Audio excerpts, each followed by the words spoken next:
Ձեզ համար ամենակարճ սպասելի, որտեղ քաղաքական բազմաթիվ պրոցեսներ եք տեսել, հանգուցալուծում ինչպես եք պատկերացնում։ Ասեք, սպասելի էր, այո, այս ամեն ինչը, նույնիսկ ինձ համար սպասելի էր, որ ընտրություններից առաջ կարող է մեծ բում շոու անել Նիկոլ Փաշինյանը։ Սա Տուշունկա օպերացիայի նման մեծ շոու է, ու այս քաղաքական հետապնդումները 8 տարի է Ռոբերտ Քոչարյանի նրա ընտանիքի հանդեպ իրականացվում է, տեսել եք բազմիցս քրեական գործերով էր անցնում, արդարացումներ են եղել, ուղղակի Նիկոլ Փաշինյանը չի մարսում, երբ որ ժողովուրդը իր մի քանի աջակից ասում են ինչի չես բռնել, բայց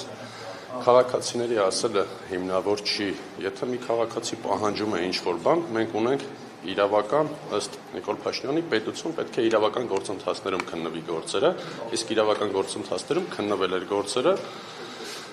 եւ եղել էր, այսինքն գործերի կարճում, օրինակ մարտի 1-ի հետ կապված գործերը, սահմանադրական դատարանի վճիռները, իսկ քանի որ հիմա Նիկոլ Փաշինյանը պատրաստվում է Ալիևյան ծրագրեր իրականացնել Հայաստանում, փորձում է վաղ սերմանել ընդդիմադիր հայացքներ ունեցող ամբողջ հասարակության մեջ եւ այդպիսով ցուցադրում է հանրությանը, տեսեք Ռոբերտ Քոչարյանին ես ուզում եմ ձերբակալեմ, դուք պիտի վախենաք, բայց մեր քաղաքացիներին ես կոչ եմ անում, որ չվախենալ ես իշխանություններից, այս իշխանությունները ամենավաղկոտ իշխանություններն են, միայն ուժային կառույցների ներքոյն իրենք կարողանում ուժեղ թվալ, իսկ եթե կփորձեն ձերբակալել, թող ձերբակալեն, մենք սովոր ենք դրան, մենք պատրաստ ենք դրան եւ մենք պայքարելու ենք այնքան, մինչեւ Նիկոլ Փաշինյանը հեռացվի, իսկ ինչ մնում է, որ փորձում են ասել ընդդիմությունը չի պայքարում Նիկոլ Փաշինյանի դեմ, այդպիսի թեզել է շրջանառվում, ասեմ ավելին, եթե չի պայքարում, բա ինչի են մեզ ձերբակալում միայն Facebook-ով գրառումների այդ գրողներին չեն ձերբակալում, երբ որ տնից նստած պայքարում են։ Փաշինյանը ընդդիմությանը ճնշում է ձերբակալություններ, կալանավորումներ, որ այդ թվում Բաքվի պահանջները կատարելու համար խոչընդոտներ չունենա։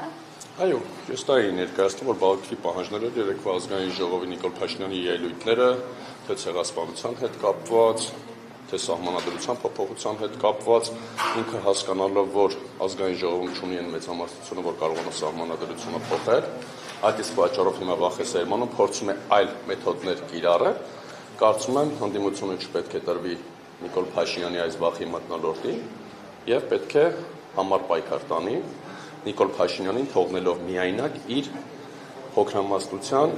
զայների հետ միասին եւ Նիկոլ Փաշինյանը խոստում է տվել Ալիևին, փորձելու է կատարել դա ապօրինի կերպով, ինչպես ապօրինի այսքան ժամանակ սահմանադրության խախտելով ժողովրդի մեջքում, ժողովրդին ներկայացնելով իբր թե ժողովուրդն է պահանջում, բայց ժողովուրդը չի պահանջել նման բաներ, ինքը ժողովրդից չի հարցրել, երբ որ գործողություններ արել Հայաստանի տարածքների հետ կապված, նաեւ Արցախի հետ կապված։ Զայները ուրեմն մանդատ են։ Տեսեք, նա ձայնագողություն է կատարել այս ընտրություններում, մի մեծ 5 մանդատ է գողացել, դա բոլորս տեսել ենք, ոչ միայն 5 մանդատը, այդ պետական ամբողջ վարչական լծակները օգտագործելով, այդ նույն ուժային կառույցները օգտագործելով այս քվեները ստացել, այդ իսկ պատճառով փորձելու է Ալիևյան պահանջները իրականացնել։ Պարոն Սարգսյան ասում եք ընդդիմությունը պետք է պայքարի թույլ չտա այս ամեն ինչը, բայց ընտրությունների արդյունքներով մենք փաստորեն տեսնում ենք, որ ընդդիմությունը չի կարողանում պայքարել Նիկոլ Փաշինյանի դեմ, որովհետև թեև այս պայն խորհրդարանացած երկու խմբակցությունները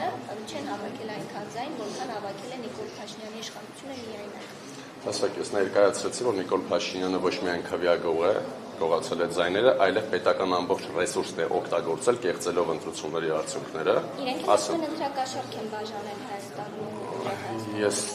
չգիտեմ ով է ընտրակաշառք բաժանել, թե չի բաժանել, իշխանությունը, ես չեմ, իշխանությունը իրենք են եղել, դրա գնահատականը իրանք թող տան քննչական մարմիններով, բայց ոչ թե այն քննչական մարմինները, որոնց ղեկավարներին օրը մեջ SMS-ով փոխում է,